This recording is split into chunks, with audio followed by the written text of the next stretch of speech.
ತಹಶೀಲ್ದಾರ್ ಆದೇಶವಿದ್ದರೂ ಪ್ರವಾಸಿಗರ don't care. Kaveri ಎಡಮುರಿಯಲ್ಲಿ ಮೋಜು ಮಸ್ತಿ. ಶ್ರೀರಂಗಪಟ್ಟಣ ತಹಶೀಲ್ದಾರ್ ಅವರು ಏಪ್ರಿಲ್ 16ರಂದು ನೀರಿಗಿಳಿಯದಂತೆ ಆದೇಶ ಮಾಡಿದ್ದರು. ಎಡಮುರಿ ಪ್ರವಾಸಿ ತಾಣದಲ್ಲಿ ಮಾತ್ರ ತಹಶೀಲ್ದಾರ್ ಆದೇಶಕ್ಕೂ ಪ್ರವಾಸಿಗರು ಡೋಂಟ್ ಕೇರ್ ಅಂದಿದ್ದಾರೆ.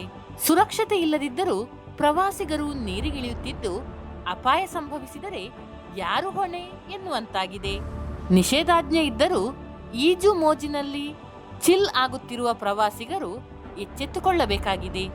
ಜೊತೆಗೆ ಆದೇಶವನ್ನು ಉಲ್ಲಂಘಿಸಿದವರ ವಿರುದ್ಧ ಅಧಿಕಾರಿಗಳು ಕೂಡ ಕಠಿಣ ಕ್ರಮ ಕೈಗೊಳ್ಳಬೇಕಾಗಿದೆ.